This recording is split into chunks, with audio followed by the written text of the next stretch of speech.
En fait, pour Tatiana, t'es un bon citoyen que si tu fabriques littéralement du fromage. Le prolétariat, c'est quand tu produis du saucisson ou du fromage. À part ça, t'es l'arbre de la bourgeoisie. La classe des services qui ne peut que servir et non pas organiser la société autour Pourcentage travailleurs dans les services. 75,8%. cette France silencieuse qui paye systématiquement pour les dégâts par son travail. Il n'y a pas de travailleurs dans le 93, dans le 92. Eux, c'est pas la France qui travaille. À Saint-Denis, il n'y a personne qui travaille. Vous allez peut-être croire que j'exagère et tout, mais je comparerai cette propagande qu'elle fait là à la propagande des nazis, en fait. Donc on rappelle que par rapport à la situation avec Naël et tout, Tatiana Ventose avait pris une position extrêmement gros cerveau, extrêmement courageuse. Elle avait dit qu'il faudrait que la police ou que l'armée, je sais plus, puisse intervenir avec autorisation d'utiliser leurs armes de service sans limite pour rétablir l'ordre, etc. Enfin, elle appelait littéralement à ce qu'on demande à l'armée de tirer dans le tas. Parce qu'évidemment, quand c'est des personnes non blanches majoritairement qui se révoltent, elle n'a pas la même approche que ce qu'elle avait avec les gilets jaunes. C'est très très étrange. Et donc maintenant, elle nous ressort une vidéo. Faut-il raser Nanterre? Ouais, ok, le titre promet. La France réelle. Avec sur la thumbnail des ouvriers, genre des ouvriers de chantier, avec leur petit casque, avec quelqu'un dans un champ, une moissonneuse-batteuse d'un côté et de l'autre côté, genre des villes en flammes. Bon, bah c'est parti les gens, hein.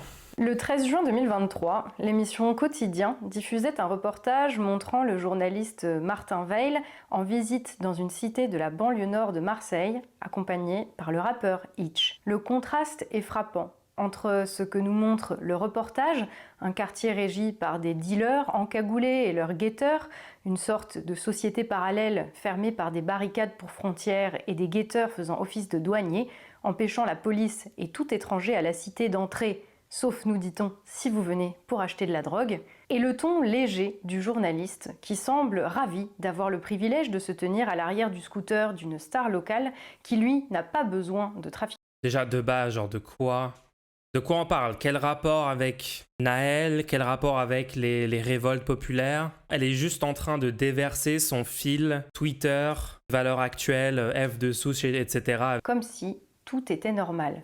Comme s'il fallait voir dans cette situation un objet d'admiration pour la manière dont cette petite mafia locale est parvenue à s'implanter et à imposer sa loi à des habitants. Comme si il fallait voir un truc positif. Alors j'ai pas du tout vu le contenu original, je fais 0% confiance à Tatiana Ventose de le présenter de façon honnête, donc à mon avis c'est pas du tout ça qui était dit dedans, mais bon. Et cela diffusé à la télévision, à une heure de grande écoute, dans l'une des émissions parmi les plus regardées du paysage audiovisuel français. C'est quoi le propos? Genre oui, il y a du trafic de drogue, oui. Oui, c'est pas une situation super. Qu'est-ce que tu proposes pour en sortir, Tatiana, à part genre demander à la police d'ouvrir le feu sur des gens? Oui, c'est un problème. Ce qu'il faut, c'est discuter de la solution. Comment on sort de ça? Quelles sont les causes? Et comment on règle ces causes-là pour que moins de gens soient forcés d'aller dans du trafic illégal, des situations de précarité, de pauvreté qui poussent les gens à faire ça, ouais. Tout juste 2 semaines après la diffusion de ce reportage, le jeune Naël, après refus d'obtempérer à une interpellation consécutive à sa conduite sans permis du haut de ses 17 ans d'une voiture après avoir manqué de renverser un piéton et un cycliste, était tué par un policier. Il n'en fallut pas plus pour que les quartiers, comme celui montré dans Quotidien, prennent feu. Voitures brûlées, bibliothèques, écoles et mairies incendiées, commerces pillés, gens agressés. Contrairement aux émeutes de 2005, celles de 2023 se sont même déplacées jusque dans les centres de certaines grandes et petites villes, de Lyon à Montargis, où tout le quartier historique, 60 commerces, y compris la pharmacie, a été détruit et pillé par des bandes de 200 racailles. Des élus, des personnalités des médias. Ouah, le mot racaille. Bon, je passe sur le racisme évident d'utiliser le mot racaille. C'est bizarre, hein, pourquoi le mot racaille, quand c'est des gilets jaunes blancs qui faisaient exactement les mêmes choses que les gens dans cette révolte-là, jamais on a entendu le mot racaille, hein. C'est très étrange quand même. Si on veut vraiment parler de fond, oui, d'accord, c'est pas bien, et donc, littéralement tout le monde est d'accord pour dire c'est un problème. Les médias, des pompiers et des policiers en civil ont été attaqués, parfois jusqu'à leur domicile. Il n'en fallut pas plus non plus pour que s'élèvent les voix médiatiques pour prendre le parti des jeunes délinquants contre l'ordre public ou bien condamner les violences Ah, là, ça devient du pur mensonge, très clairement. Donc, prendre le parti des jeunes délinquants. Donc, Mbappé dit juste une situation inacceptable. Toutes mes pensées vont à la famille et les proches de Naël. C'est pas prendre le parti, en fait. C'est dénoncer un meurtrier. Le policier est un meurtrier. C'est normal, en fait. C'est totalement normal de faire ça. Ou bien condamner les violences tout en comprenant la colère des émeutiers. Nous avons vu Mathieu Kassovitz pleurer à chaudes larmes sur le sort de Naël, lu Le petit ange parti trop tôt de Kylian Mbappé, entendu des politiques soutenir les émeutiers en leur disant Donc non, personne n'a soutenu le fait d'aller brûler des choses et tout, c'est ça le message véhiculé par sa vidéo. David Guiraud dit « C'est les policiers qui doivent se calmer ». Jean-Luc Mélenchon s'en est également pris aux chiens de garde qui ordonnent d'appeler au calme. Oui, donc c'est pas du tout du soutien aux gens qui brûlent, aux gens qui font ça. C'est littéralement comprendre les causes, comprendre que tout ça, ça a été déclenché par un meurtre d'un policier. Et c'est exactement ce que veut faire oublier Tatiana Ventose. Elle veut pas qu'on parle de ça. Elle est obligée de mentir sur la position de la gauche pour pouvoir les dépeindre comme des gens qui sont pro-émeute, etc. La seule personne pro-émeute ici, c'est littéralement Tatiana Ventose, qui, au lieu d'appeler à mettre au pouvoir la gauche qui propose des réformes de la police, des réformes de la justice, lutter contre la pauvreté, en gros lutter contre tout ce qui a mené à ces émeutes, c'est la gauche qui veut régler toutes les causes systémiques de ces problèmes-là. Et non, Tatiana, en 2022, a appelé à voter pour l'extrême droite. Et même chez ceux qui condamnaient les émeutes, il était de bon ton de plaindre cette racaille qui brûlait des bâtiments et agressait des personnes, comprendre sa colère, de débattre afin de savoir s'il était justifié de piller des bureaux. Ça, c'est vraiment l'anti-intellectualisme très caractéristique du fascisme. Hein. Le fait même d'essayer de comprendre pourquoi on arrive à cette situation-là est vu comme de la faiblesse. Essayer de comprendre, essayer de réfléchir, essayer d'analyser est intrinsèquement mauvais et dangereux pour les fascistes. Ils veulent tout simplement de l'action, ils veulent pas réfléchir, ils veulent pas remettre en question, ils veulent pas regarder les causes. Aucune remise en question de leurs dogmes racistes, de leurs solutions toutes trouvées, d'envoyer l'armée, etc., de leurs solutions autoritaires et répressives. De tabac ou d'incendier les voitures de ses voisins. Tout cela, bien sûr, en s'abstenant de proposer quoi que ce soit pour régler le problème immédiat. Encore un mensonge, la gauche a proposé des plans entiers de réformes possibles à l'Assemblée, dans les médias. Tout cela, bien sûr, en s'abstenant de proposer quoi que ce soit pour régler le problème immédiat des graves troubles à l'ordre public et surtout le danger à la sécurité des personnes et des biens. Ok, je vois ce qu'elle fait. Elle dit ils ont proposé aucune solution dans l'immédiat, sur le court terme, etc. En disant, soi-disant, genre, oui, tout ce qu'ils ont proposé, d'accord, mais c'est sur le long terme. C'est pour éviter les prochaines émeutes, mais ça règle pas là, aujourd'hui, tout de suite. Mais à part, oui, genre arrêter les gens qui font des vols, arrêter les gens qui mettent le feu, etc. Il y a personne à gauche qui est opposé à l'idée que la loi doit quand même s'appliquer. Donc oui, des gens qui mettent le feu à une mairie, la police est envoyée pour les arrêter. Ou alors, si on les identifie, on leur envoie une convocation au tribunal. La gauche n'a jamais été contre faire ça. C'est pas ça qui est dénoncé. Ce qui est dénoncé, c'est par exemple les violences policières illégitimes. C'est en dehors du cadre de la police de tabasser gratuitement des gens, même s'ils ont fait des trucs illégaux juste avant. La gauche a aussi dénoncé les peines complètement disproportionnées que la justice a mis. Il y a des gens qui ont littéralement volé une canette de soda qui se sont pris 6 mois de prison ferme, ce qui est complètement disproportionné et lunaire. Et même les tribunaux, les juges ont dit qu'ils étaient dans un état d'esprit de faire des exemples, c'est-à-dire d'exagérer les peines, de mettre des peines totalement disproportionnées pour créer des exemples, pour faire peur, etc., pour dissuader. Ils ont admis qu'ils étaient dans une logique de dissuasion, de peines excessives, etc. C'est ça que la gauche a critiqué. La gauche a jamais dit « Oui, on peut laisser 15 personnes mettre le feu à toute la ville sans les arrêter. » Jamais, jamais, jamais ça a été dit, ça. Que représentaient les émeutiers. Tout un cirque dans les médias qui semblait représenter alors... Mulch, il y a même un mec qui a fini en prison car il avait du liquide sur lui, littéralement, un noir avec de l'argent, prison. Non mais les gens, il y a des trucs complètement lunaires dans les arrestations. Déjà, toutes les gardes à vue de gens qui n'ont absolument rien fait. On a vu toutes les vidéos de gens qui juste se baladent la nuit, la police arrive, fonce dessus avec la voiture, renverse la personne et après arrête la personne, lui mettent les menottes. Aucune indication que la personne faisait quelque chose d'illégal à aucun moment. Et la personne peut faire 48 heures de garde à vue. Juste parce qu'en gros, c'est une personne non blanche qui est dehors la nuit. C'est ça la réalité de la situation. Pensez pas que la police est limitée à arrêter et mettre en garde à vue que des gens qui avaient réellement fait des trucs illégaux, pas du tout. Une société divisée sur les causes profondes de ces émeutes, partagée entre la compréhension et la condamnation vaine, et ce alors même que 9 Français sur 10 considéraient que rien ne pouvait justifier les émeutes, alors que le devoir du gouvernement est, rappelons-le, d'assurer la sécurité des personnes. Au final, les responsables Ouais, on peut parler d'assurer la sécurité de Naël, on peut parler d'assurer la sécurité des 1000 personnes tuées par la police depuis 1960, majoritairement des personnes non blanches. On peut parler de la sécurité qui doit être assurée pour les manifestants, le droit à manifester, c'est dans notre constitution. Donc c'est marrant, l'argument de la police doit assurer la sécurité des gens, il ressort pour des situations très partielles dans le discours de Ventose. Les responsables et leurs opposants ont laissé, comme d'habitude, les choses se calmer toutes seules, au mépris des gens qui avaient à les subir, jusqu'à... Ils n'ont pas laissé les choses se calmer toutes seules. Il y avait je sais pas combien de dizaines de milliers de policiers mobilisés tous les soirs qui ont arrêté en masse des gens. Il y a combien d'arrestations, les gens? Vous voyez comment les fascistes doivent déformer complètement la réalité. Les pouvoirs en place ont laissé tout faire, ils ont juste attendu que ça s'arrête, etc. La réalité est littéralement l'opposé total. 3600 interpellations, 380 personnes en prison. Donc mensonge total de la part de Ventose. Les responsables et leurs opposants ont laissé, comme d'habitude, les choses se calmer toutes seules, au mépris des gens qui avaient à les subir, jusqu'à la prochaine explosion, en prétextant des problèmes de fond, plus compliqués que cela, qu'il fallait... En fait, pour Ventose, tant que la police n'est pas autorisée à ouvrir le feu, à tirer dans le tas, ça sera pas assez, ça sera toujours insuffisant.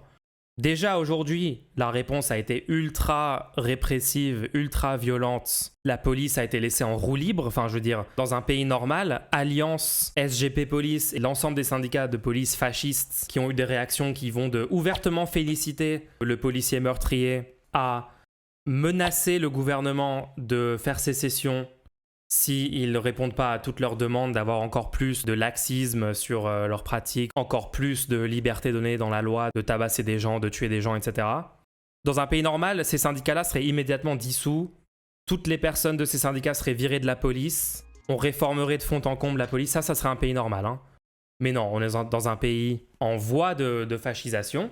Donc on a eu la réponse qu'on a eue, mais tout ça c'est largement insuffisant pour Tatiana Ventose. Du point de vue de Tatiana Ventose, c'est littéralement l'extrême gauche qui est au pouvoir et qui fait cette réponse-là, quoi. C'est incroyable, ça fait combien d'années que Tatiana Ventose a fait sa vidéo « Je quitte la gauche », etc. Ça prend vraiment très très peu de temps pour ces gens de devenir full nazi, hein, quand même. La vitesse à laquelle ça va. Résoudre sur du long terme et auquel on ne pouvait se contenter d'apporter des solutions immédiates. Ça tombe bien, des solutions immédiates, il n'en avait pas et se contentait de fustiger qui les parents, qui les réseaux sociaux ou les jeux vidéo, qui la société. Les prétendues solutions de court Quelle solution immédiate? Quelle solution immédiate tu vois, Tatiana Ventose? terme proposés par d'autres pour calmer le jeu immédiatement furent de proposer d'obliger la police à délivrer un récépissé lors des contrôles d'identité ou... Donc non, ça c'est un mensonge. Quand la gauche propose des récépissés, c'est pas pour mettre fin aux émeutes là, maintenant, tout de suite. Même si ça contribue, je sais pas pourquoi on ignore tout le temps le fait que avoir une réponse politique claire où on indique qu'on va réformer la police, qu'on communique sur le fait qu'on va lutter contre la pauvreté, qu'on va remettre des services publics, lutter contre le racisme systémique, etc. Oui, si le gouvernement français avait admis tous les problèmes qui sont prouvés par les faits, qui sont prouvés par les études, on sait tout ça c'est vrai. Si le gouvernement avait dit oui, tout ça c'est vrai, tous ces problèmes existent et on va mettre en place des vraies solutions pour aller dans le bon sens, oui, je pense que les émeutes auraient duré moins longtemps. Je pense que les gens, au lieu de voir le soir Darmanin féliciter la police, au lieu de voir le soir Macron dire c'est la faute des jeux vidéo, etc., s'ils avaient vu ces réponses politiques-là, bien sûr que ça aurait diminué la probabilité que les révoltes continuent et que les destructions, les feux, les trucs comme ça continuent. Évidemment, je dis pas que ça l'aurait immédiatement arrêté du jour au lendemain, c'est pas ça que je dis. Mais ça change l'ambiance du pays totalement. De supprimer l'IGPN. Comme si les émeutiers avaient des revendications politiques et que, comme des fonctionnaires manifestants... Donc ça, c'est encore une fois homme de paille. Hein. Personne n'a dit les gens qui vont piller un magasin Nike ont des revendications politiques. Alors, peut-être qu'il y en a qui en ont, mais personne n'a prétendu que 100% des gens qui faisaient ça le faisaient avec des revendications politiques claires. avec un message politique porté. Non, c'est beaucoup plus compliqué que ça. Ces soulèvements-là, il y a tout un spectre de niveaux de conscience politique, de revendications politiques, un tas de différents profils de gens dedans et tout. Il y a des gens hautement politisés à gauche qui ont sans doute participé à ça. Il y a des gens qui juste en ont marre de leur souffrance au quotidien et ont pété un câble, quoi. On dit, bon, bah, ça suffit et maintenant je descends dans la rue, etc. Comme l'ont fait par exemple les gilets jaunes, hein, mais bon, Tatiana Ventose, quand c'est des personnes perçues comme blanches majoritairement, elle soutient ces mêmes choses. Hein. Et que, comme des fonctionnaires manifestants, ils n'attendaient que satisfaction de ces dernières pour rentrer à la maison. Donc oui, ça aurait eu un impact. Annoncer des vraies mesures politiques qui vont dans le bon sens de régler les causes, ça aurait bien sûr eu un impact. En dehors de la réalité de prétendre que non, il n'y avait aucun moyen de faire autrement. C'est le sophisme de la solution parfaite. Si tu proposes un ensemble de mesures systémiques pour régler un problème, elles seront jugées une par une et discréditées car insuffisantes. Si tu proposes de raser Nanterre, ça paraît régler le problème en un coup. Ouais, et puis on sait pas encore ce que ça veut dire raser Nanterre, même si j'ai ma petite idée, mais on y arrive. La plupart des politiques, même ceux qui ont eu le bon goût de condamner, ont simplement comblé un vide proposition. Ceux qui ont eu le bon goût de condamner. Hein. Est-ce que vous condamnez les violences répété par tous les éditorialistes macronistes? Tatiana Ventose valide totalement le statu quo macroniste là-dessus. Par de vaines paroles, en attendant que la situation se calme, laissant une police en sous-effectif faire face, seule, et par la suite, insultant les magistrats qui optèrent pour des... Oh, la pauvre police en sous-effectif qui fait face, seule. Pas du tout soutenue par l'ensemble de la Macronie qui arrête pas d'applaudir et féliciter la police, même quand il s'agit de policiers, qui respectent en aucun cas leurs devoirs, leur rôle dans la société, les règles auxquelles ils sont soumis, etc. Ils laissent faire alliance et leur communiqué qui menace le gouvernement, leur communiqué qui parle de « il faut purger le pays de la peste à l'intérieur, etc. » Enfin, tous ces gens-là, ils sont pas remis en cause par le gouvernement, donc en fait, c'est un soutien implicite. Tout ça est insuffisant pour Fafiana. Les magistrats qui optèrent pour des peines exemplaires à l'égard de ceux qui, parmi les pillards, avaient été appréhendés. Et on rappelle qu'il y a des mineurs genre de 16 ans, horrible. Le vol de 2 pantalons égale 10 mois de prison ferme. Évasion fiscale et manque à gagner de plus de 60 milliards d'euros chaque année en France. Quasiment aucune condamnation. Attends, mais c'est un énorme contre son camp de la part de Tatiana, non, de montrer ce tweet. Tweet qui souligne la justice à deux vitesses selon est-ce que tu es puissant ou misérable. Tatiana montre ça et le seul truc qu'elle déduit c'est « lol, regardez la gauche est beaucoup trop laxiste et tout ». Genre, montre pas un tweet où ouvertement il compare à l'évasion fiscale des riches dans ce pays qui violent ouvertement la loi et qui sont jamais punis parce qu'on a un système complètement classiste, on a un système de justice complètement classiste. Donc ça y est, Tatiana oublie totalement la lutte de classe, il y a plus aucune lutte de classe quoi. Ça y est, genre c'est littéralement juste le suprémacisme blanc maintenant, c'est le seul combat. Elle a l'air d'être OK avec 10 mois ferme pour le vol de 2 pantalons. Ah oui, mais elle adore ça. Donc c'est des personnes non blanches qui se prennent des condamnations.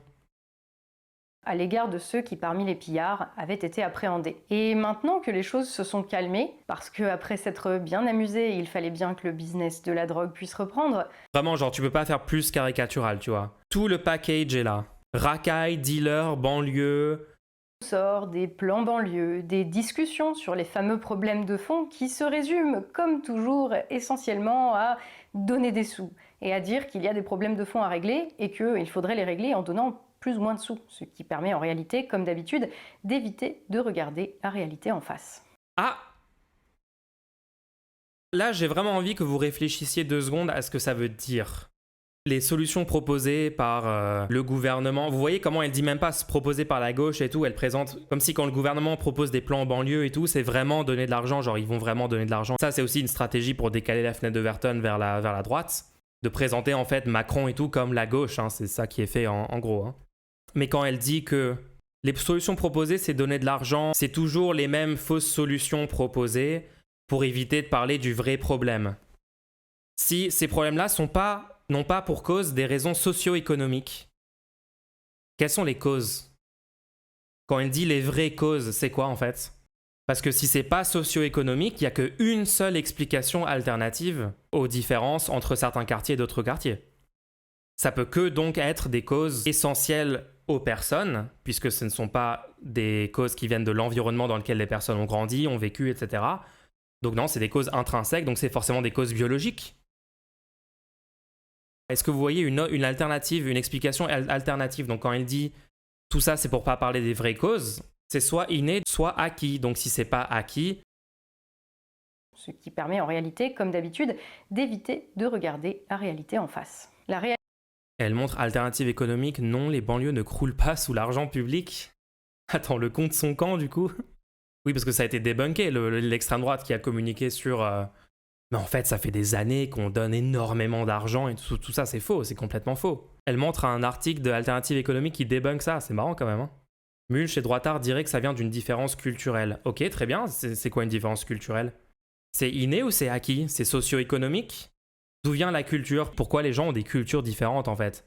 Est-ce que ça provient des conditions matérielles dans lesquelles les gens ont la culture? D'où viennent les différences culturelles? Parce que ça, c'est juste repousser le truc d'une étape. Mais bien sûr, il y a des différences culturelles.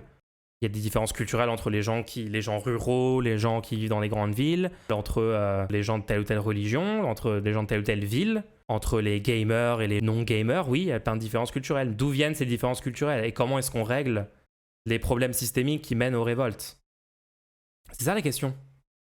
Soit le monteur est un troll, soit c'est une performance où elle a débunk visuellement ce qu'elle disait à l'oral.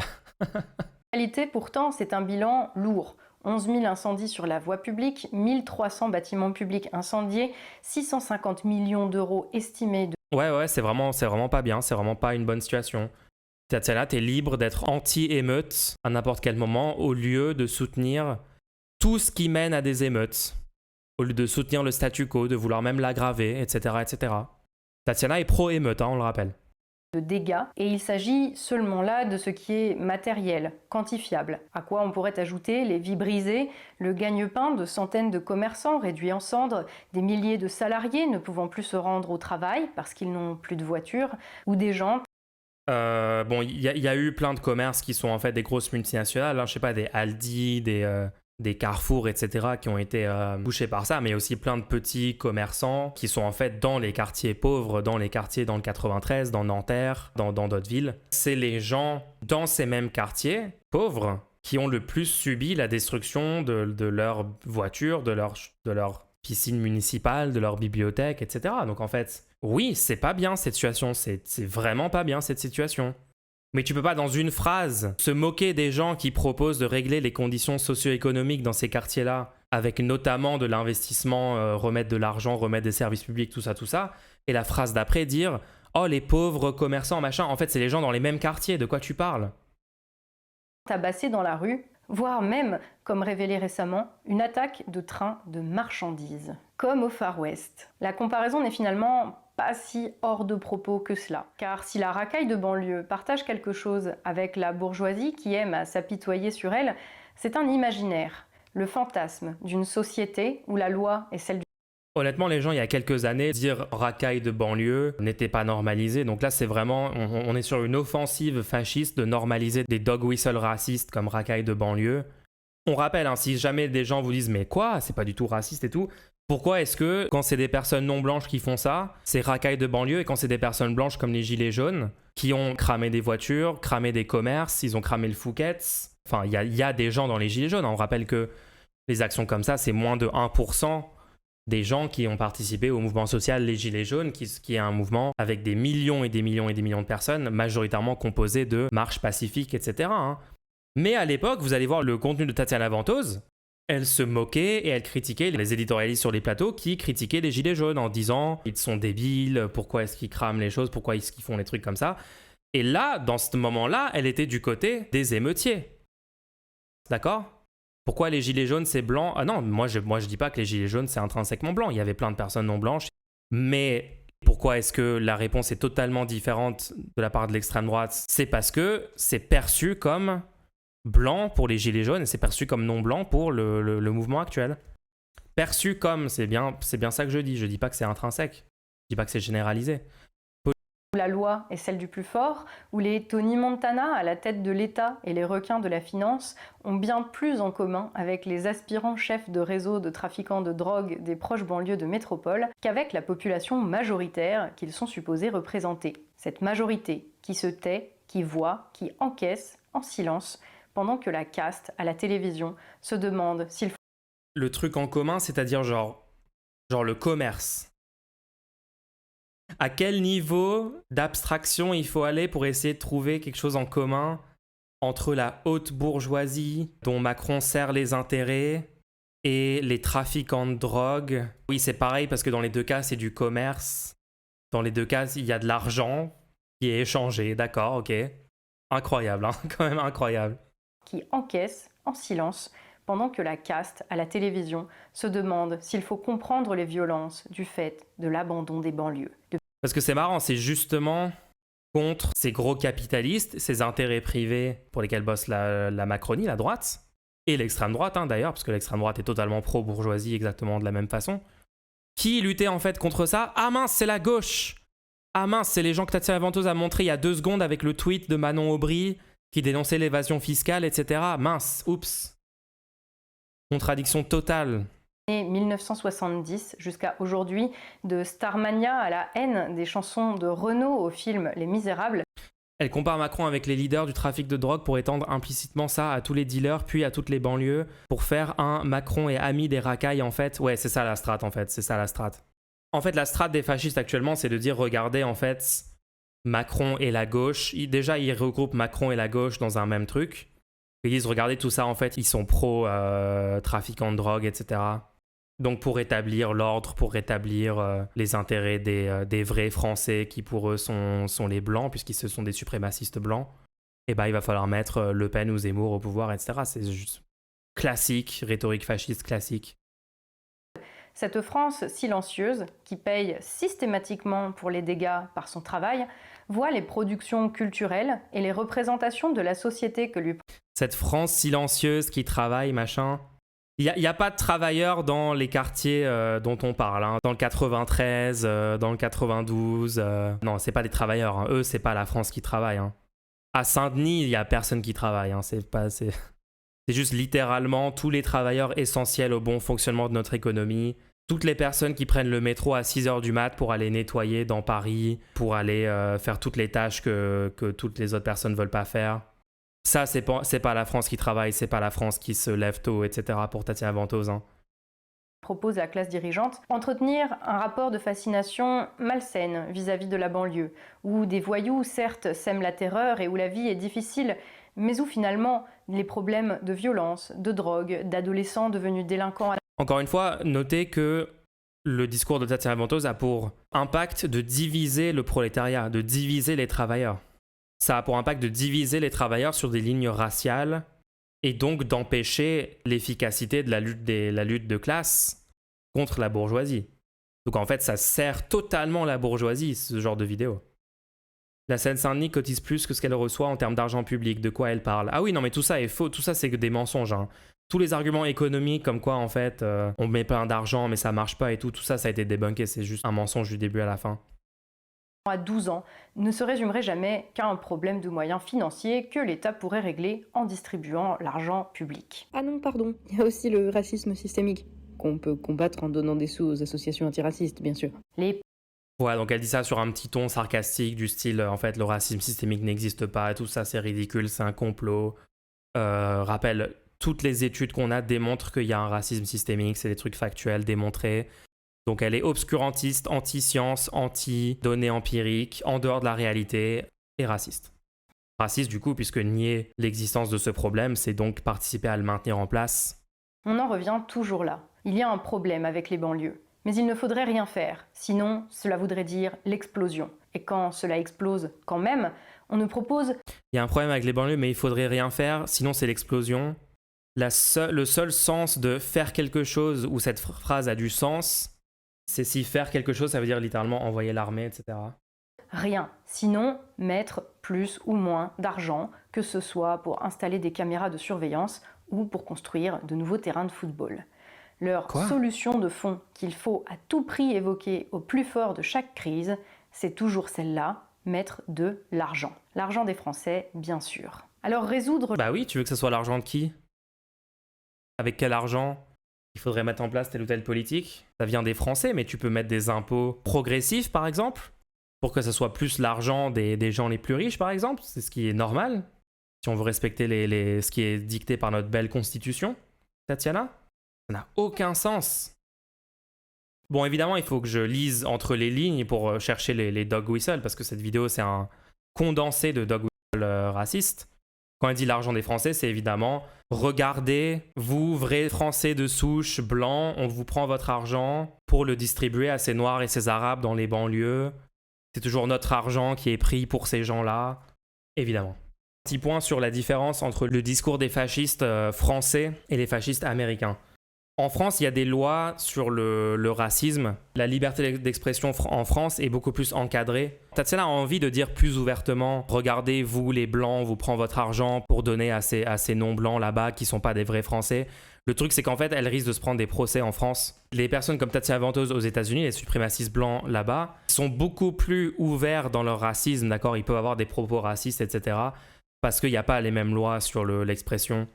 C'est pas condamné de la même façon, etc. Donc là, en fait, on sent que Tatiana fait du contenu pour toujours rester dans le cadre de la loi, mais pouvoir quand même véhiculer les messages racistes de fond qu'elle veut véhiculer. Ça dure 1 heure, on est à 7 minutes, on a déjà débunké pas mal de trucs, mais on va continuer, ok ?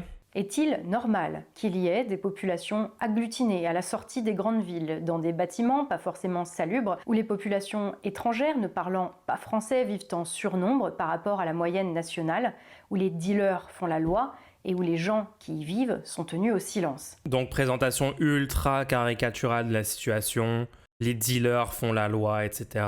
Genre, non, désolé, c'est pas comme ça que ça se passe.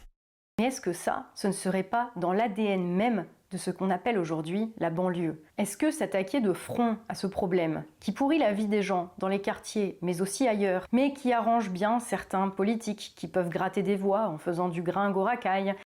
Attends, parce que c'est bizarre, parce qu'en même temps, dans ces quartiers, entre guillemets, il y a une majorité de gens bien qui sont dérangés par, en fait, ces délinquants.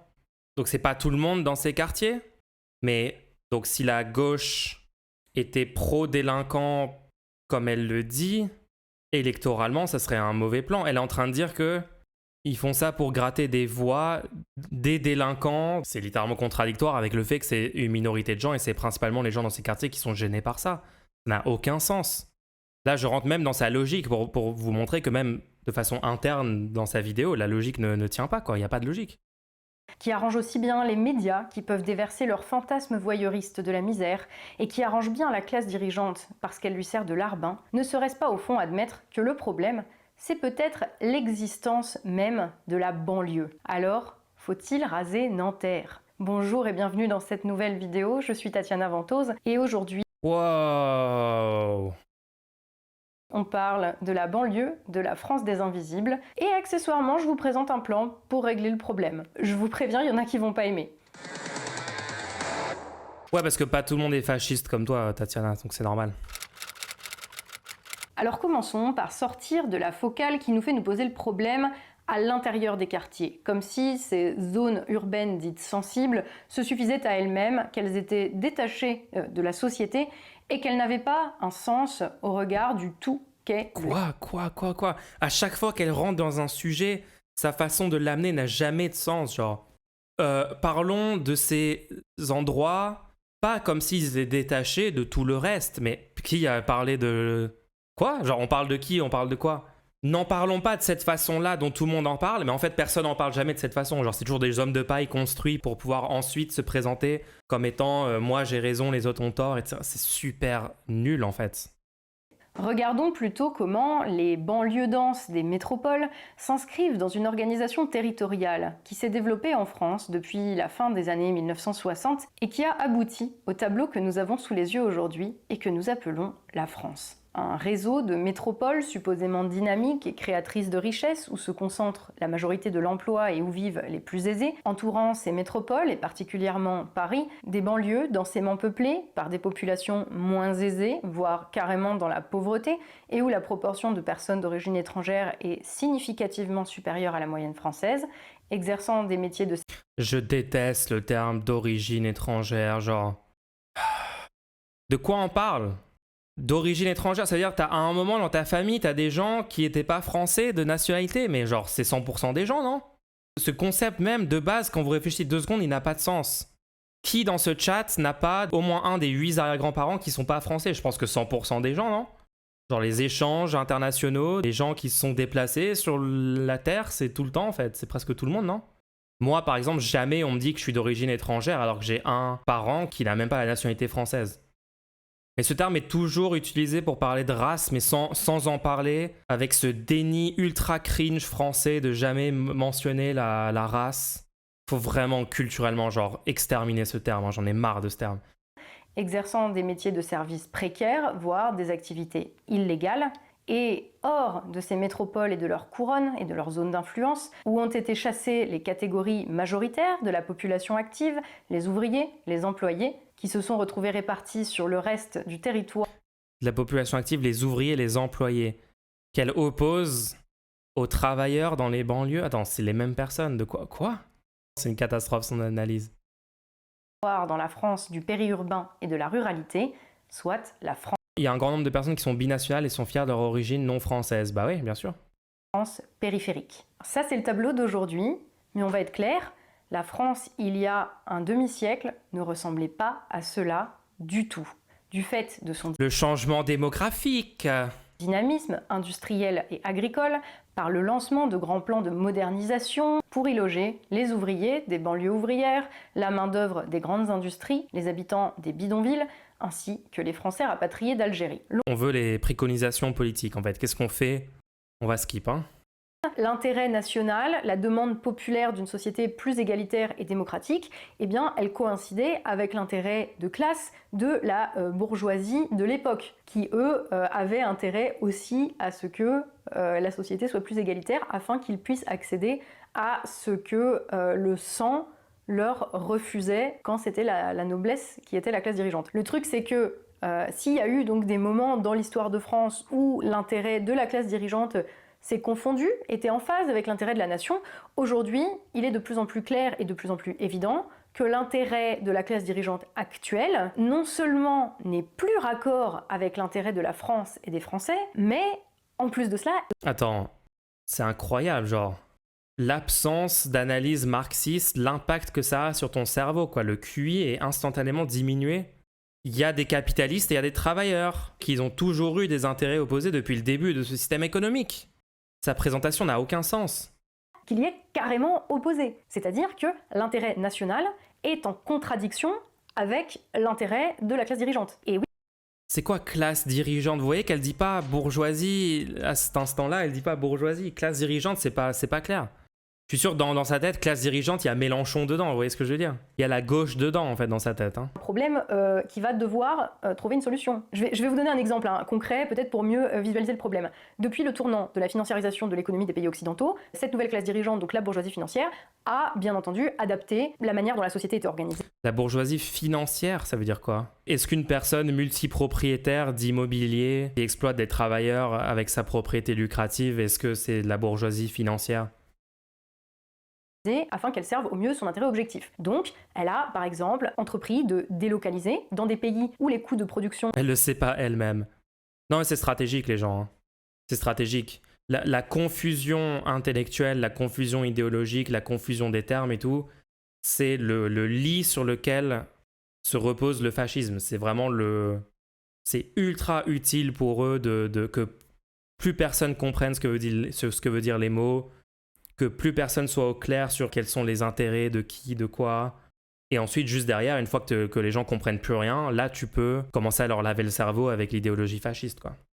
Le chômage, pour la bourgeoisie financière, ça voulait dire l'effondrement du nombre de métiers de production en France et donc l'affaiblissement de la classe des producteurs dans le rapport de force politique.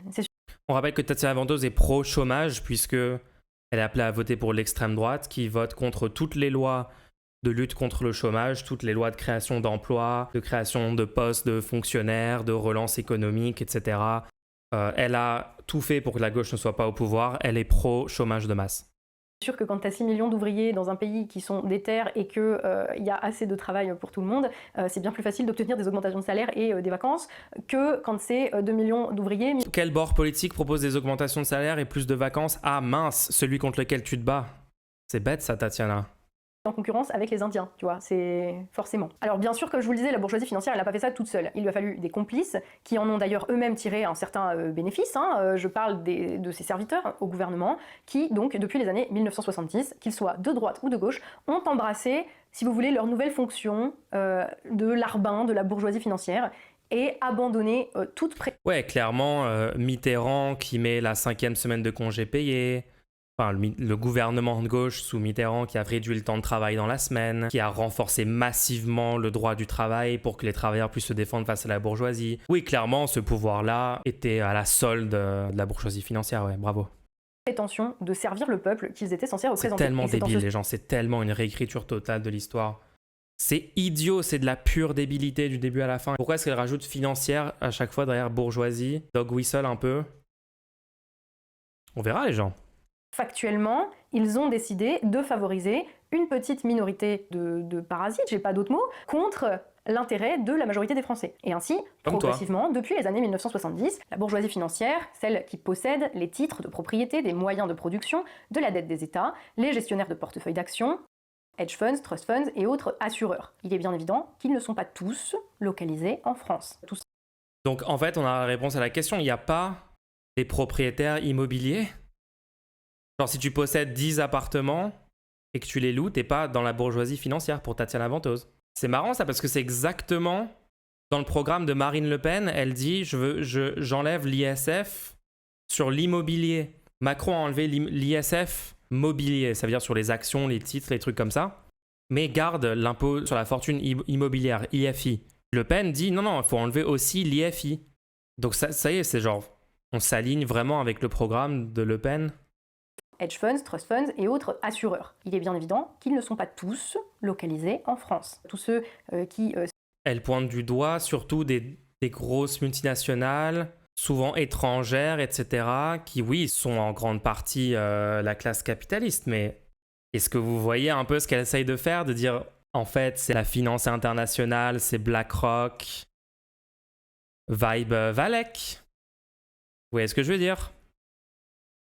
Assureurs. Il est bien évident qu'ils ne sont pas tous localisés en France. Tous ceux qui spéculent sur la dette de la...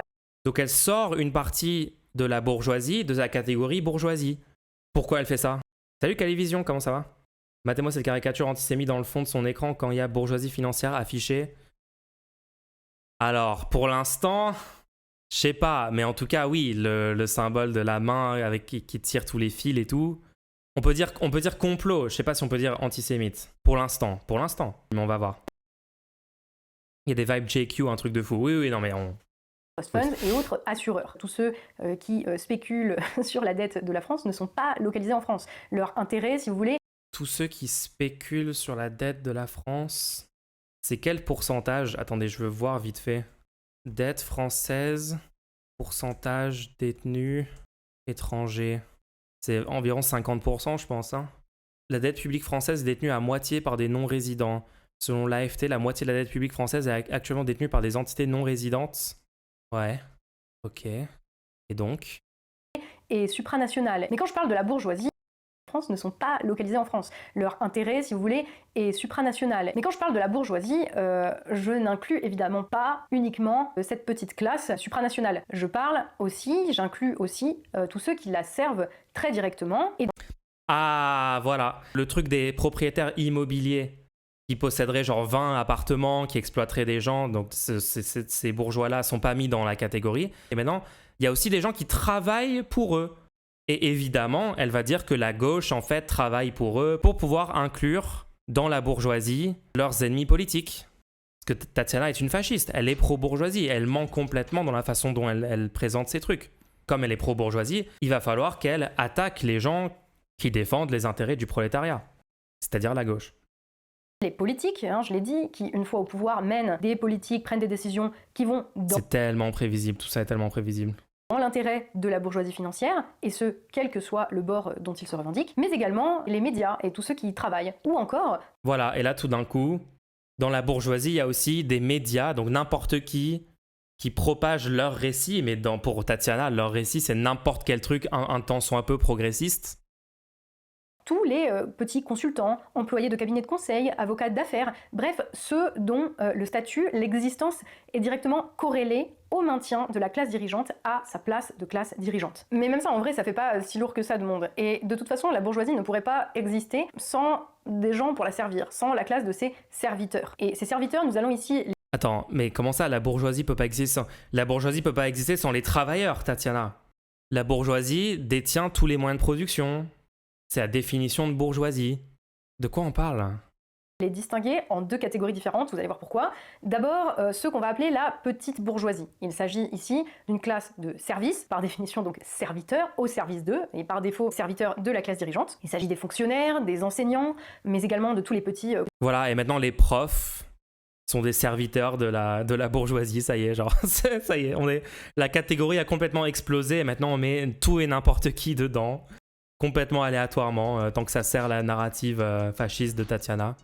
Et par défaut, serviteurs de la classe dirigeante. Il s'agit des fonctionnaires, des enseignants, mais également de tous les petits consultants, travailleurs sociaux ou de la santé, vivant en métropole. Les travailleurs en gros, sociaux, si vous voulez, hein. les métiers de Les serviteurs de la bourgeoisie, les travailleurs sociaux, oui, c'est bien connu. service qui considèrent avoir grimpé l'échelle sociale ou être relativement haut dans l'échelle sociale, alors qu'en réalité, ils ne sont que... Bah oui, quand t'es travailleur social, tu considères avoir grimpé l'échelle sociale et tu te sens supérieur aux autres, hein. C'est pas genre un métier précaire où t'es massivement sous-payé et tu dois gérer plein de situations horribles, de misère sociale, de tension et tout, et que tu n'as même pas les moyens de le faire correctement. Non, c'est pas ça, travailleur social. J'en peux plus ces assistantes sociales qui servent la bourgeoisie. Non, mais c'est fou, genre c'est complètement fou. Désolé pour eux, mais des larbins améliorés de la classe dirigeante. Je parle donc ici de la classe moyenne, de service plus, service supérieur, dont j'ai déjà parlé d'ailleurs dans une vidéo qui leur est entièrement consacrée, et donc je ne vais pas développer plus avant, si ce n'est... Attends, Tatiana Ventose, elle a pas été... travailleuse sociale, je me souviens d'une vidéo, elle avait parlé de son parcours. Non, c'était autre chose. Bah, elle a été prof en tout cas. Donc quand elle était prof, elle considère qu'à l'époque, elle était l'arbine de la bourgeoisie. C'est incroyable. Pour dire qu'avec l'effondrement de la production, eh bien cette classe, elle s'effondre aussi et elle est prise là dans une sorte d'angoisse existentielle qui fait qu'elle se raccroche à l'ordre imposé. Elle est devenue TDS, travailleuse du SAM. Les petits bourgeois, la petite bourgeoisie, cette classe, elle est au service de l'organisation sociale imposée par la bourgeoisie. Et ceci dit, elle pourrait servir n'importe quel autre ordre social. Si une autre classe... Je suis désolé, mais j'ai tellement raison depuis le début sur le terme petite bourgeoisie. C'est incroyable à quel point j'ai raison. Je crois que j'ai jamais eu plus raison sur un sujet que sur ce truc-là. Le concept de petite bourgeoisie qui serait automatiquement allié de la bourgeoisie, catégorie dans laquelle tu peux mettre n'importe quelle personne... prof, n'importe quelle personne qui n'est pas littéralement SDF, tu peux trouver un argument éclaté pour dire en fait c'est petite bourgeoisie. Toutes les personnes dites de gauche qui défendent ce concept, la seconde d'après, l'extrême droite s'en sert pour créer un amalgame entre la bourgeoisie et toutes les personnes qu'ils n'aiment pas en disant regardez t'es un petit bourgeois donc tu défends la bourgeoisie, voilà. J'ai raison depuis le début sur ce truc-là, il faut arrêter avec petite bourgeoisie, c'est un concept qui n'a pas de sens. Vous avez la bourgeoisie, la classe capitaliste qui détient les moyens de production, qui détient le patrimoine lucratif, qui exploite les 99% du reste de la population. Même si vous êtes dans le top 10% des plus riches et vous avez un emploi bien payé, vous êtes salarié bien payé, quoi, vous êtes confortable, etc., vous êtes exploité par la bourgeoisie. Vous avez les mêmes intérêts de classe que tout le reste du prolétariat, que toutes les personnes au SMIC, que toutes les personnes au RSA, que toutes les personnes dans la galère. Vous avez les mêmes intérêt à vous affranchir du système capitaliste et de mettre en place un meilleur système économique sans exploitation, sans qu'il y ait du vol de la valeur produite par les travailleurs par le top 1%. La bourgeoisie, c'est que environ 1% de la population. Vous pouvez techniquement, selon où vous placez la barre, vous pouvez peut-être inclure 3%, 4% au grand max, mais c'est tout quoi. Parvenaient un jour à prendre la place de classe dirigeante à la bourgeoisie. Les enseignants, les fonctionnaires, les médecins, n'importe quelle société en a besoin, et pas uniquement une société sous le contrôle de la bourgeoisie financière. C'est ce que je vous dis, c'est des serviteurs de la classe dirigeante par défaut, et pas par nature. Et c'est important de le préciser, parce que c'est exactement ça qui permet de... J'adore que genre, toutes les catégories qu'elle décrit sont des catégories qui sont hautement syndiquées, et qui ont depuis... Par exemple, depuis la droite macroniste au pouvoir depuis 2017, on fait des grèves, des mouvements sociaux, on lutté pour pas qu'il y ait des destructions des services publics dans lesquels ils travaillent, etc. Tous ces gens, les profs, la plupart du temps en opposition totale au gouvernement macroniste en place, à la droite en place, d'accord ? Dire que ce sont des serviteurs de cette même classe, etc. Non, Macron est mis au pouvoir, oui, en grande partie par la bourgeoisie, à travers les médias de la bourgeoisie, à travers les connexions, etc. de cette classe-là. Il est là pour servir les intérêts du top 1% de la bourgeoisie, oui. Quel rapport entre ça et les fonctionnaires d'État, qui sont des employés de la force publique pour remplir des objectifs d'intérêt général, comme l'éducation nationale, l'éducation publique gratuite, les trains, les transports en commun, les hôpitaux, etc., etc. Les mêmes personnes que prétendaient défendre Tatiana Ventose il y a quelques années avant qu'elle retire complètement le masque et qu'elle devienne littéralement une nazie. En tout cas, c'est marrant d'entendre une petite servante de la bourgeoisie nous parler à longueur de vidéos des serviteurs de la bourgeoisie alors qu'elle-même fait du contenu complètement pro-bourgeoisie. Je viens de le dire, représente les services supérieurs. Là, je vais vous parler de la classe des services inférieurs. En gros, ceux qui livrent aux bourgeois de centre-ville des métropoles leurs sushis, qui leur vendent leur herbe, qui leur vendent leur drogue, qui torchent le fondement de leurs vieux, qui s'occupent d'éduquer leurs gamins et qui font leur ménage. Et cette seconde sous-catégorie de ces serviteurs... Ah oui, clairement, les livreurs Uber, les fameux serviteurs de la bourgeoisie.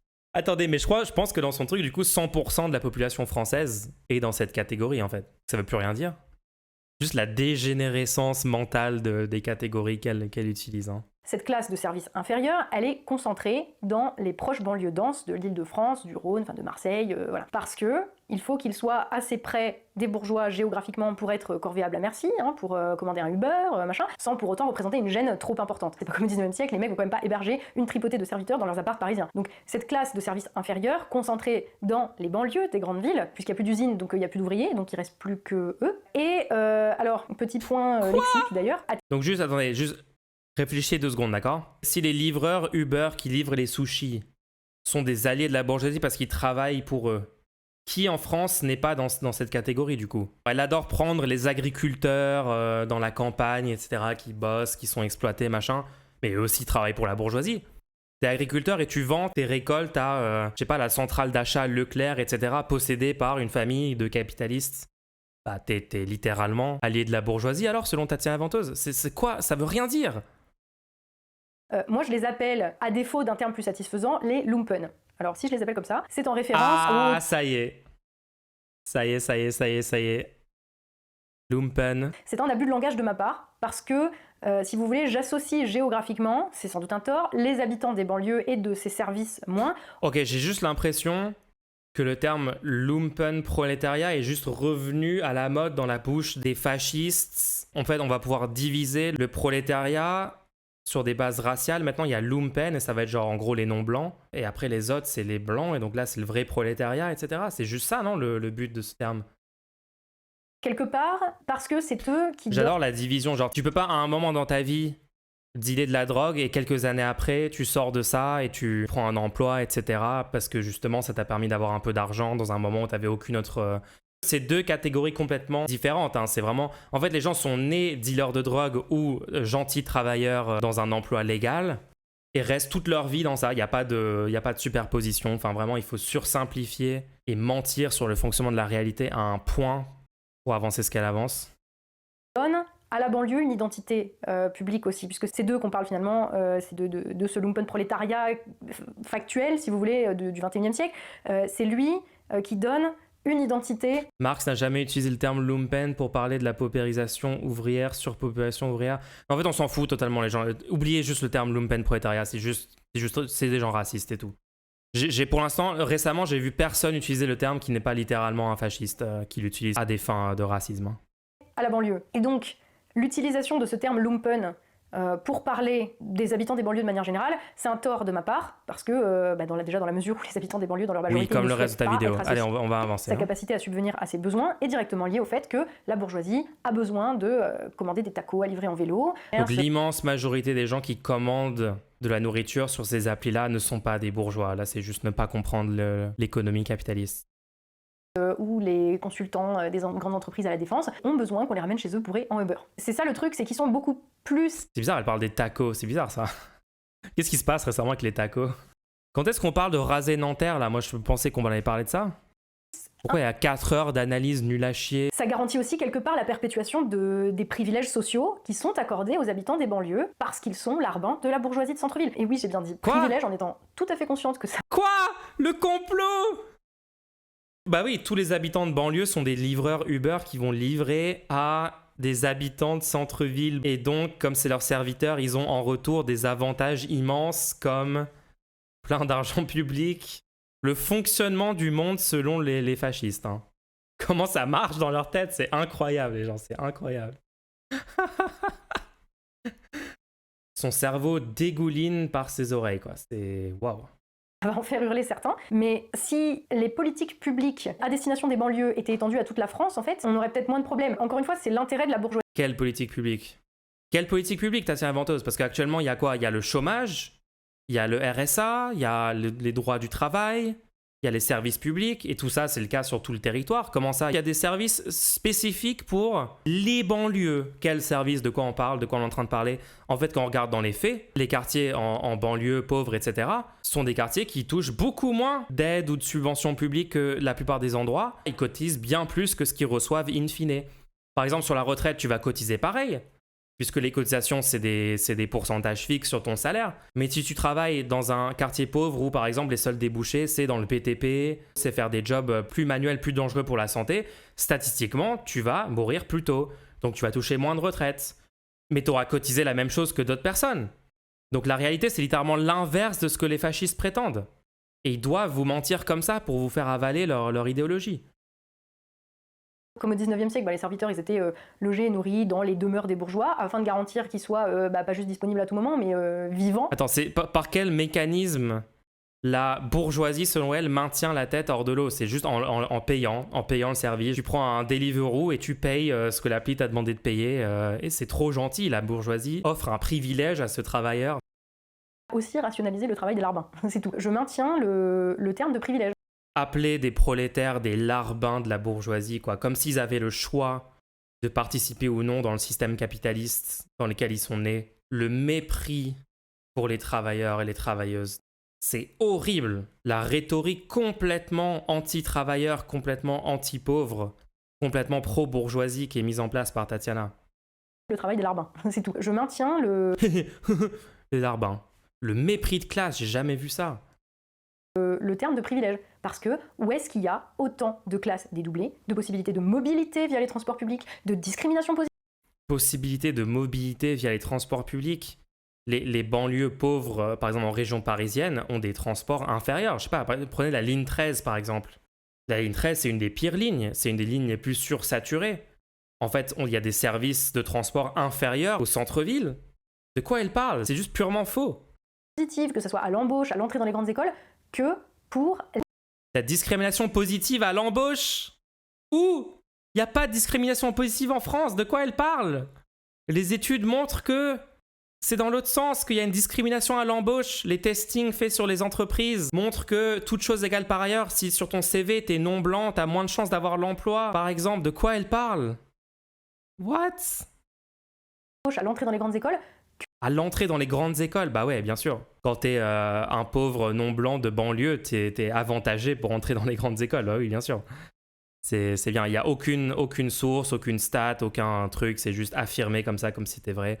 Ce sont des menteurs, les gens. Ils vous mentent à longueur de vidéo. Ça va pas plaire à certains, mais c'est un fait. Les habitants des banlieues bénéficient malgré tous les discours et certaines réalités sur la pauvreté qui y sévit, comparativement au centre des grandes villes, parce que par rapport aux campagnes, s'il faut faire un concours de pauvreté, honnêtement, je suis pas sûre que ce soit les banlieues qui gagnent, mais c'est une autre question. Bref, ils bénéficient de plus de facilité. Donc c'est elle qui fait le concours de pauvreté, du coup. C'est marrant, genre, c'est les mêmes personnes qui accusent la gauche de dire « Ah, vous faites toujours des concours à qui est le plus opprimé, qui a le plus de points, d'oppression, etc. » Et dans la phrase d'après, c'est elle qui le fait. MDR. Sinon, juste, on peut faire une politique genre dans l'intérêt général, dans l'intérêt de tous les pauvres et tous les travailleurs.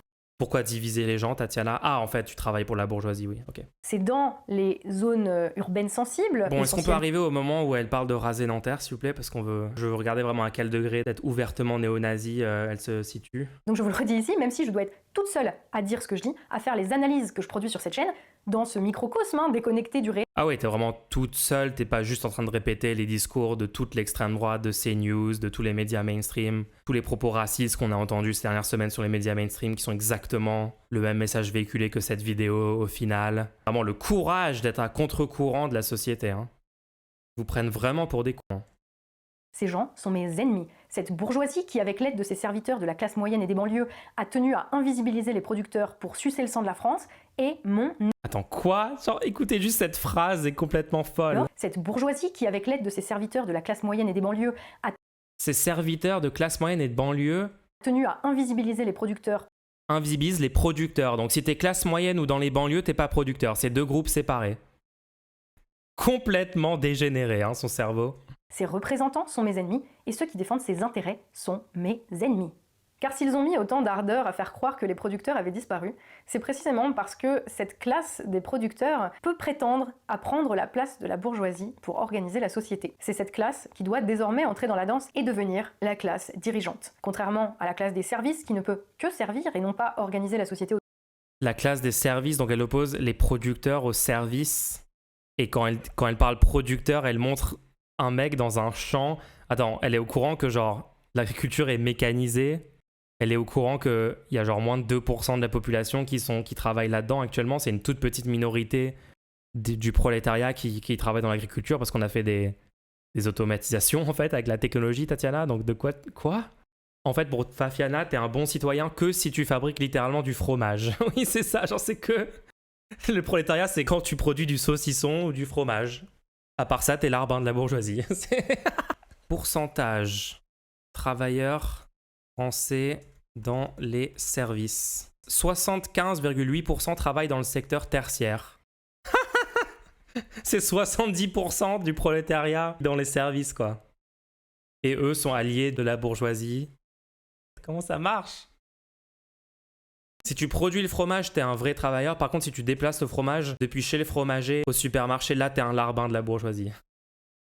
Le producteur peut à terme devenir la classe fondamentale d'un nouveau bloc historique appelé à remplacer le bloc historique déclinant, qui est l'actuel, centré autour de la bourgeoisie. Cette dernière tient à faire croire que ces producteurs, dont on n'ose même plus prononcer le nom depuis 50 ans, n'existent plus, qu'elle est éparpillée dans la France périurbaine, dans la France des petites communes et de la ruralité. Cette France périphérique qui s'est exprimée en sortant sur les ronds-points en novembre 2018. Tous ces gens travaillent dans les services, tous ces gens sont dans le tertiaire. De quoi tu parles? C'est des commerçants, c'est des employés de banque, c'est des fonctionnaires de services publics. De quoi elle parle? Elle tente de lui faire croire qu'elle n'aurait pas d'intérêt commun et par conséquent aucun. Du coup, elle aussi, c'est un larbin de la bourgeoisie. Ouais, selon elle, elle-même est larbin de la bourgeoisie, d'accord? Une youtubeuse dans les médias, etc. T'es pas une vraie productrice de France profonde qui fait son fromage avec ses 2 chèvres dans le Poitou, ouais. Elle-même est du côté de la bourgeoisie, du coup, selon elle. Avenir. Ainsi, c'est la possibilité même d'une organisation sociale autre que l'organisation actuelle qui est niée par les mêmes qui contrôlent les représentations médiatiques. C'est précisément parce que la bourgeoisie sait que, par définition, la classe des producteurs est la seule. Je rappelle que 20% de la population française vit hors agglomération, donc à la campagne. Oui, il y a 80% de la population qui vit en ville, oui. J'ai l'impression que ces gens ont 100 ans de retard dans leur tête dans la société dans laquelle ils vivent, tu vois. Ils vivent. On n'a pas encore eu l'exode rural. Il y a encore 75% d'agriculteurs et de paysans en France. De la production. C'est médiéval en fait comme idéologie. Un quelconque bouleversement de l'ordre social ne se fera ni par des manifestations de fonctionnaires, ni par des émeutes de racailles dans les... Cette bandaison bizarre sur les agriculteurs, c'est vraiment un truc de citadin. C'est réel en plus, hein, c'est réel. C'est un truc de fasciste surtout. Hein. Tentative de faire de lead-paul, campagnard, fasciste bizarre. Si j'ai bien compris, une caissière chez Auchan, soit elle est d'origine européenne et c'est une prolo, alors disons juste blanc, soit elle est blanche et c'est une prolétaire, soit c'est pas le cas et c'est lumpen. Je sais que le terme est faux, mais j'aime bien les appeler comme ça fait insultant. Ouais, exactement, t'as bien résumé. Ouais. Donc c'est juste du racisme en fait, c'est pas plus compliqué que ça. Banlieue. Que ces classes de services n'ont vocation, par définition, qu'à servir la classe dirigeante, soit la bourgeoisie aujourd'hui, mais pourquoi pas les producteurs demain. Les producteurs de sel, j'ai l'impression là, on est plus sur ça. Hein. Donc elle a dit, pour avoir le changement, c'est pas en faisant des manifs ou en faisant des révoltes qu'on va y arriver. Donc on fait quoi du coup, Tatiana? Ah, c'est vrai! Son seul et unique projet politique, c'est mettre l'extrême droite au pouvoir. Elle s'en fout totalement des intérêts du prolétariat sur le court terme. Elle s'en fout complètement. Elle veut juste l'extrême droite au pouvoir. Le jour où cette classe de producteurs comprendra que non seulement elle partage un intérêt, mais aussi la possibilité de reprendre la France à la classe qui l'a confisquée et à ses larbins, alors la bourgeoisie sera mal. Très très mal. Et une petite révolution pourrait bien se retrouver à l'ordre du jour pour éviter... Encore une fois, elle veut en fait un coup d'État fasciste violent, d'accord ? Elle veut que l'extrême droite fasse ça, soit par les élections en mettant Le Pen ou Zemmour au pouvoir. Bon, Zemmour, c'est pas très réaliste. Le Pen non plus, parce que de toute façon, c'est nous qui allons gagner la prochaine fois. Elle veut ça, ou sur le plus court terme, ça serait un coup d'État fasciste violent à la 6 janvier 2022 avec Trump. Une petite révolution pourrait bien se retrouver à l'ordre du jour. Pour éviter cela, elle met en avant les manifs de la petite bourgeoisie pour empêcher qu'on parle d'autre chose, nous abreuve de représentations faussées de la société française. Les manifs contre la réforme des retraites, on rappelle qu'elle est pro-réforme des retraites, hein. Elle était pour quelque chose qui touche aussi sa soi-disant classe des producteurs. Là, hein. Eux, ils ont 2 ans de retraite en moins. Et les gens qui se sont opposés à cette politique, qui sont descendus dans la rue, en fait, pour elle, c'est la petite bourgeoisie, alors qu'ils défendent littéralement les intérêts des gens qu'elle prétend défendre, d'accord? Ça n'a aucun sens. Ouais, elle était pour la réforme des retraites. Tout ce qu'elle a fait dans la séquence réforme des retraites, c'est qu'elle a dit « Ah, bah si vous étiez contre cette réforme, il fallait voter pour Le Pen au second tour. » Lol, toutes les personnes qui manifestent contre cette réforme ont voté Macron. Moi, j'espère qu'ils ont tous voté Macron, parce que c'est le seul choix pour l'intérêt général. Ils ont tous voté Macron, ils ont trahi à ce moment-là, et donc maintenant, c'est marrant de manifester, ça sert à rien. N'allez pas manifester, tout ça c'est la gauche, c'est des gauchistes, c'est des bourgeois, je sais pas quoi. Donc au final, elle est pour cette réforme. Elle était totalement du côté de Macron dans cette séquence-là, comme tout le reste de l'extrême droite, hein.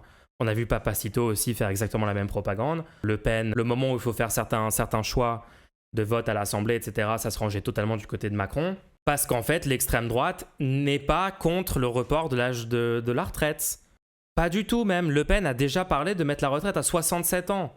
C'est pas parce qu'ils prétendent dans leur programme vouloir la retraite à 60 ans que c'est ce qu'ils veulent. Les fascistes sont des menteurs, l'extrême droite sont des menteurs. Ils font que ça, ils mentent H24. Cette vidéo est remplie de mensonges. Arrêtez de les croire sur parole, c'est fou quand même. Il manque à cette classe des producteurs un projet d'organisation sociale qui lui permettrait de remplacer l'organisation sociale défaillante aujourd'hui. Quand bien même l'ordre social de la bourgeoisie s'effondrerait demain, quel projet pourrait le supplanter? Et c'est là tout le drame. Rien de sérieux ne semble pouvoir remplacer l'ordre social dominant, bien que nous en voyions les défaillances de manière très concrète et de plus en plus grave, dans les pénuries, les manques, les injustices, les absurdités, ou même très récemment dans les émeutes de banlieue, créées par un système qui fait que la classe dirigeante a besoin de ses larbins à proximité, quitte à les entasser et à faire rentrer le plus possible de nouvelles personnes corvéables à merci. Et puis s'il y en a trop à Paris, qu'importe, ils les enverront en province afin de... JO 2024, le transfert de sans-abri de Paris vers les régions sous le feu des critiques. Mais si t'étais contre ça, tu serais à gauche en fait. T'es juste une menteuse. Pas gâcher les Jeux Olympiques. Après tout, c'est bien à ça que sert la France périphérique, non? À implanter des éoliennes qui enrichiront des actionnaires et start-upers parisiens ou bordelais, à faire du business spéculatif aux frais du contribuable et... Vous voyez que le seul problème qu'elle a avec le déplacement de sans-abri, c'est pas l'existence de sans-abri. C'est pas le fait que la droite au pouvoir veut juste cacher le problème, mettre le problème sous le tapis en les éloignant des lieux où les touristes vont venir, etc. Non, le seul problème, c'est que selon elle, ça va réduire le confort des gens dans la France périphérique qui vont devoir se coltiner des SDF alors que d'habitude, non. Donc elle s'en fout des gens qui souffrent à la rue, elle s'en fout de la pauvreté, etc. C'est juste un truc de hit poll de gens dans certaines zones géographiques pour elle qui vont voir des SDF dans leur quotidien. C'est ça, pour elle, c'est ça le problème en fait. Elle préférerait juste génocider les SDF, hein. Je suis sûr que c'est ça sa solution aussi, comme pour les émeutes, comme pour le reste. Garanti par l'État, à se délester des problèmes créés par le système lui-même en se disant que ce n'est pas grave, que les gens de la France périphérique, les producteurs sont tellement atomisés qu'ils encaisseront, comme ils encaissent encore et toujours depuis 50 ans. Et que comme ils n'ont pas d'unité ni de projet, alors ils ne feront rien. Mais... Vraiment se rendre compte que c'est du contenu très réfléchi, hein. Pensez pas que c'est bête. Ça bouge pas mal la fenêtre d'Overton, ça tente vraiment de remettre au goût du jour des idées qui sont sorties du spectre des idées acceptables en France, des idées racistes, fascistes, etc. Mais c'est fait de façon assez méticuleuse, assez réfléchie. Ça veut dire qu'elle cible vraiment des gens dans une confusion idéologique totale qui se reconnaîtraient dans le truc de moi je bosse, moi je suis producteur, les autres foutent rien, on donne tout le temps des allocs, des aides aux gens en dessous de moi, mais moi j'ai rien parce que je suis au-dessus des seuils pour toucher ces trucs-là, même si moi je travaille tous les jours, etc. C'est réfléchi en fait pour cibler un type précis de personnes, évidemment des personnes blanches, évidemment des personnes qui sont pas tout en bas de la strate sociale, ce sont pas les personnes qui sont le plus dans la galère, parce que c'est des gens qui peuvent être à même de blâmer leurs problèmes sur des gens encore inférieurs à eux économiquement, encore plus dans la galère, tout ça, tout ça. C'est ciblé pour que ces gens-là se retrouvent dans sa narrative de bourgeoisie, les alliés de la bourgeoisie, les émeutes, machin. C'est vraiment très, très, très réfléchi en fait. Et dans ce sens-là, c'est assez flippant, même si quand vous réfléchissez 2 secondes, ça n'a aucun sens, hein. Il faut être très très très bête pour se laisser convaincre par du contenu comme ça. Alors résoudre le problème des banlieues aujourd'hui, ce n'est pas distribuer encore des subventions, c'est transformer. Vous allez peut-être croire que j'exagère et tout, mais je comparerais cette propagande qu'elle fait là à la propagande des nazis en fait. Les gens qui vont me dire non, non, Muche, là tu vas trop loin, c'est caricatural, je vous invite vraiment à aller étudier, il faudrait qu'on le fasse en stream, un de ces quatre, mais aller étudier les tracts, aller étudier la rhétorique avant l'arrivée au pouvoir des nazis, comment ils sont devenus populaires, etc. Les similarités entre ce que dit Tatiana Ventose là et la rhétorique à l'époque, elle est immense. Hein. C'est vraiment les mêmes éléments de langage, c'est vraiment les mêmes façons de cibler la population, de faire un appel au nationalisme, de blâmer des minorités ostracisées de blâmer tous les problèmes sur eux, parler de la finance internationale, du fait qu'on est exploité par des acteurs étrangers, etc. Enfin, c'est vraiment, vraiment, vraiment similaire. Résoudre le problème des banlieues aujourd'hui, ce n'est pas distribuer encore des subventions, c'est transformer toute l'organisation territoriale, afin que la banlieue n'ait même plus lieu d'exister. Et pour cela, il faut transformer structurellement l'organisation sociale de la France. Ça veut dire quoi, mec? On fait quoi des gens dans ces banlieues, du coup, Tatiana? Il faut que ces banlieues n'existent pas. Ça me rappelle vraiment, genre... En fait, il faudrait que les pauvres n'existent pas. Il faudrait qu'on n'ait pas de pauvres dans ce pays, il faudrait que les pauvres n'existent pas. Ça veut dire un truc totalement différent si c'est une personne progressiste qui dit ça ou si c'est une nazie qui dit ça, vous voyez ce que je veux dire? Pour l'instant, la proposition concrète qu'elle a fait, c'est autoriser la police à tirer à vue, à balles réelles sur les manifestants. Donc, je sais pas dans quel sens ça va, son projet de plus de banlieue, mais... Bien que n'étant pas moi-même une productrice, je me range sans aucune ambiguïté ni aucune ambivalence derrière les producteurs, derrière leurs intérêts, parce que ce sont aussi les intérêts de la France. Menteuse. Regarde les schémas. Non, on va même pas regarder les schémas, les gens. Je veux préserver mon QI un petit peu quand même. C'est une catastrophe. Elle veut tuer toutes les personnes non blanches dans les quartiers pauvres. C'est ça qu'elle veut dire quand elle dit raser Nanterre. Il n'y a vraiment pas à chercher plus loin, les gens. Hein. Il y a une raison pour laquelle il n'y a pas de détails donnés. Et quand elle donne des détails, elle parle juste d'autoriser la police à faire feu sur les gens. Hein. Faut signaler ce genre de contenu nazi. Contenu incitant à la haine. Apologie de la haine ou de la violence. Tatiana appelle à raser les banlieues, qualifie les personnes non blanches de racailles en termes racistes et appelle à révolution d'extrême droite. Je pense qu'on peut dire ça. Hein. Bon bref les gens, c'est important quand même de débunker ce genre de contenu comme on l'a fait là, hein, parce que le risque de propagation de ces idées-là dans le climat actuel et tout, malheureusement, est élevé. Donc voilà, faut être sur le front, faut débunker, faut expliquer pourquoi c'est totalement faux du début à la fin et que ça promeut des idées dangereuses.